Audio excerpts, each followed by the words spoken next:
There is a kind of person you have met in your life, maybe once, maybe a few times. They do not talk the loudest in the room. They do not try to impress you. They do not explain themselves unnecessarily. And yet, when they walk in, something shifts. People lean in. People listen. People remember them long after they leave.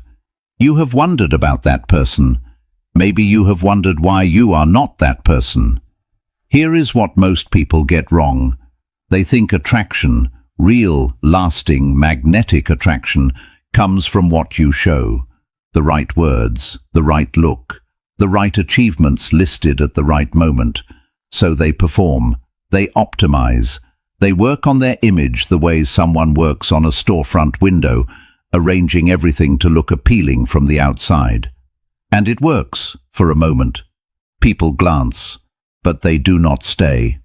What the Stoics understood, thousands of years before psychology had a name for it, is that true magnetism is not a performance. It is a condition. It is the natural result of a certain way of being, quiet, disciplined, deeply rooted. It cannot be faked for long, and it cannot be bought. Marcus Aurelius wrote in his Meditations something that most people read and quickly forget because it sounds almost too simple. He wrote, "Confine yourself to the present, not to how you appear, not to what others are thinking about you, not to the impression you are leaving. The present, the actual moment, the actual person in front of you." When you practice that, genuinely practice it, not as a technique but as a way of living, something remarkable happens. People feel seen in your presence, not evaluated, not compared, seen. And that feeling is so rare in modern life that it becomes, without any effort on your part, extraordinarily attractive. You might be thinking right now, that sounds philosophical, but what does it actually look like in real life? What does it look like on a Tuesday afternoon, at a work meeting, or at a dinner table with people you have known for 20 years? It looks like this. It looks like the person who does not check their phone when someone is speaking. It looks like the person who does not rush to give their opinion before the other person has finished thinking out loud.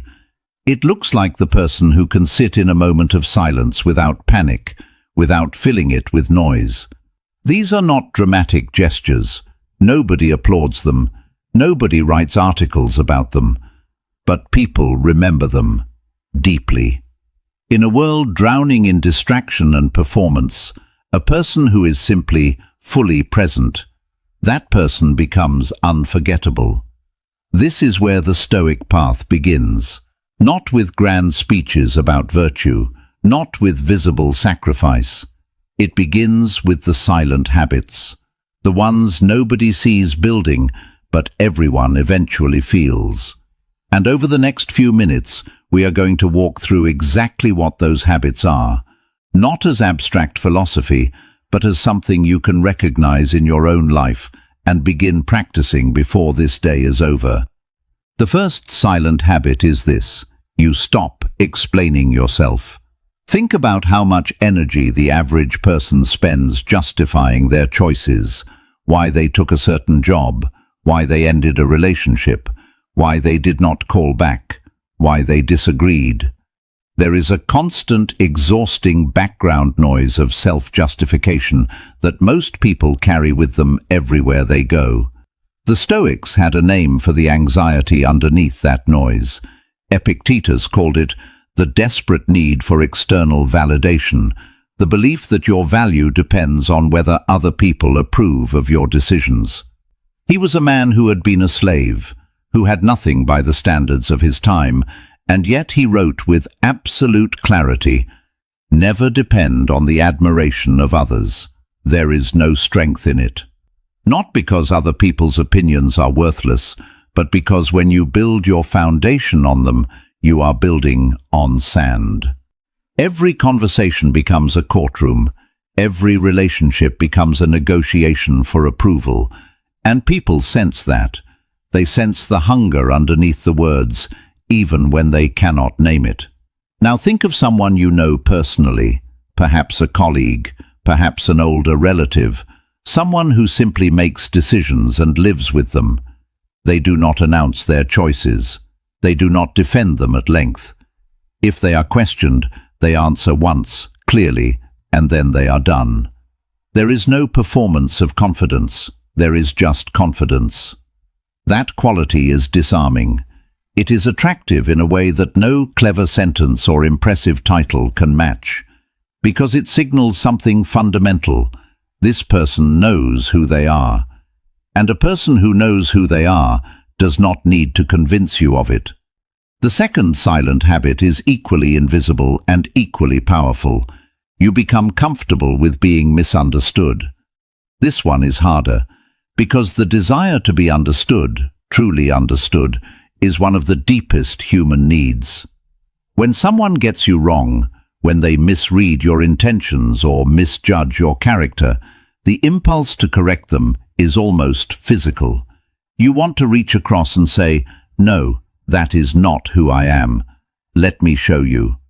Marcus Aurelius returned to this theme again and again in his private journals.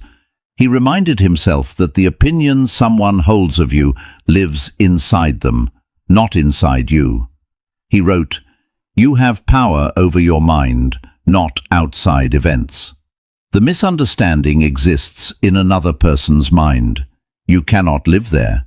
You cannot control what grows there. What you can control is your response. And the Stoic response, the one that paradoxically earns the most respect, is to continue being exactly who you are without mounting a defense. People who do this are rare, so rare that when you encounter one, you study them. You find yourself trusting them almost without knowing why, because their sense of self does not collapse under pressure. That stability, that quiet refusal to be destabilized, is one of the most quietly magnetic qualities a human being can carry. The third silent habit is one that modern life has made almost revolutionary. You have learned to be comfortable with silence. Not the silence of someone who has nothing to say, not the silence of withdrawal or coldness, but the silence of a person who does not feel compelled to fill every empty space with noise, who does not rush to offer an opinion the moment one is requested, who can sit across from another human being in a quiet moment and not treat it as a problem to be solved. Seneca wrote in one of his letters, "Retire into yourself as much as you can." He was not advising isolation. He was advising interiority, the practice of having a rich enough inner life that you do not depend on constant external stimulation to feel whole. Most people today are terrified of silence, not because they are weak, but because the world has trained them to be. Every device, every platform, every notification is engineered to make silence feel like a gap, a failure, something to be filled immediately. The result is a population that is constantly broadcasting and rarely thinking. You might be thinking right now, I know people like this, people who talk without pause, who have a comment for everything, who cannot let a moment breathe. And while they may be entertaining for a short time, they rarely leave a deep impression. Because depth requires stillness, and stillness has become a form of courage. When you practice silence, not as social strategy, but as a genuine orientation toward life, you begin to notice things other people miss. You hear what is underneath what someone is saying. You feel the weight of a moment before you respond to it. And when you do speak, your words carry a different quality. They feel considered, chosen. People lean in. There is a concrete example here that many people in this stage of life will recognize immediately. Think of a conversation you have had, perhaps with a grown child, perhaps with a close friend, where you could tell they did not need your advice. They needed you to stay, to listen without moving toward a conclusion. And in that staying, without a single word of wisdom, You gave them something they could not have gotten anywhere else. That is the power of chosen silence. It communicates presence. It communicates patience. It communicates that this moment and this person are worth your full attention. In a world that is always rushing toward the next thing, that quality is almost shockingly rare. The fourth silent habit follows naturally from the third. You have stopped performing your virtues and started living them. This is perhaps the sharpest distinction the Stoics drew between the philosopher and the ordinary man of their time. The ordinary man wanted to appear good. The philosopher wanted to be good, and understood that the moment you begin performing goodness for an audience, you have already lost it. Epictetus was direct, as he always was. He said, "Do not explain your philosophy, embody it." Not because explanation is wrong, but because a life lived with integrity is more persuasive than any argument. People do not remember what you said about who you are. They remember how you made them feel when no one was watching the outcome. So we have walked through 4 of these silent habits: stopping the need to explain yourself, becoming comfortable with being misunderstood, embracing silence as a form of strength, living your values instead of announcing them. And you might be sitting with a quiet question right now. This all sounds true, but how do I actually begin? Not next month, not when life settles down. Today. The Stoics were not interested in philosophy that stayed on the page. Marcus Aurelius wrote his meditations as a private practice, not a public declaration. Epictetus taught in a small room, not a grand theatre. Seneca wrote his letters to one person at a time. The practice was always intimate, always immediate, always grounded in the actual texture of a real day. So here is what the practice looks like in concrete terms. Start with one conversation today. Just one. Before you enter it, whether it is a phone call, a meeting, a dinner, make one quiet decision. You will listen more than you speak. Not as a technique, not to seem wise, but as a genuine act of respect for the person in front of you. You will let them finish. You will sit with what they said for a moment before responding. You will resist the pull to redirect the conversation toward your own experience. Do this once. Notice what happens. Notice how the other person responds. Notice how you feel afterward, not depleted as performance leaves you, but strangely full. The second practice is this. For the next 7 days, when you feel the urge to justify a decision you have made, to a colleague, to a family member, to anyone, pause. Ask yourself one question.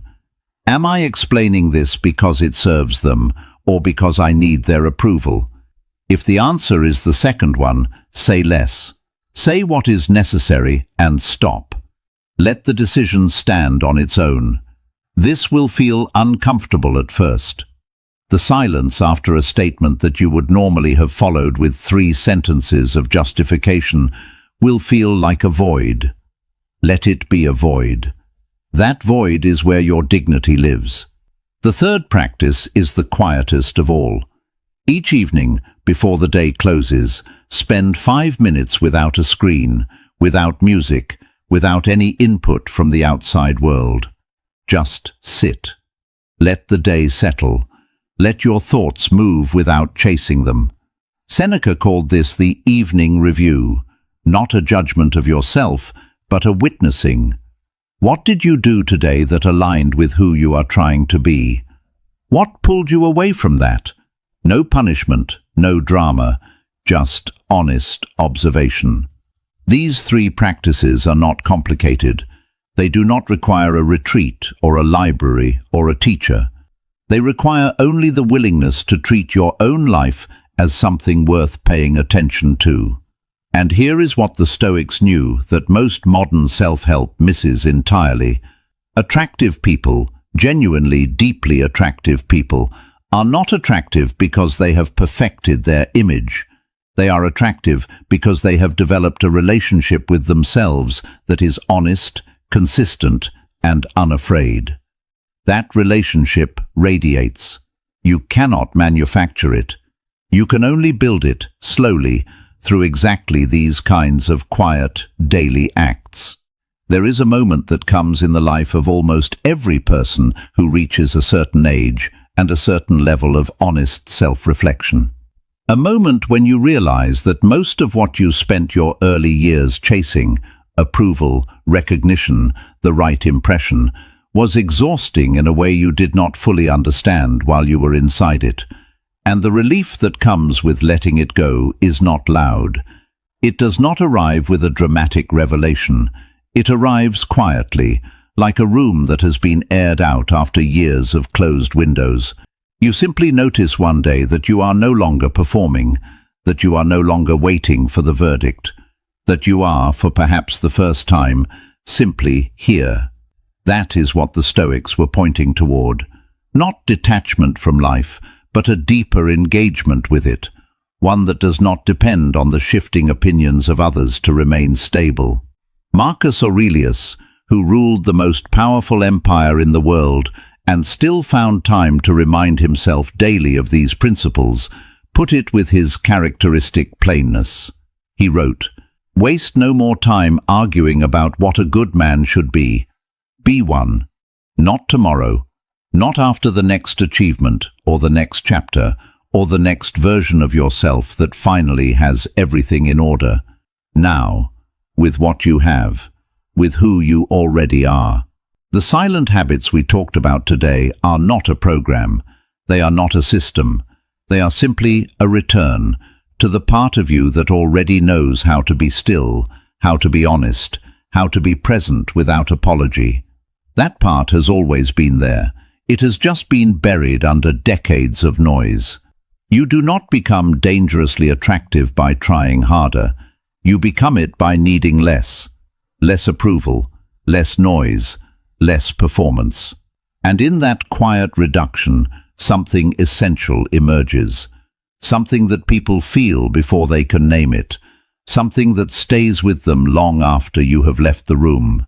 Begin today, with one conversation, with one moment of chosen silence, with one decision you make and do not explain. That is enough. That is always enough.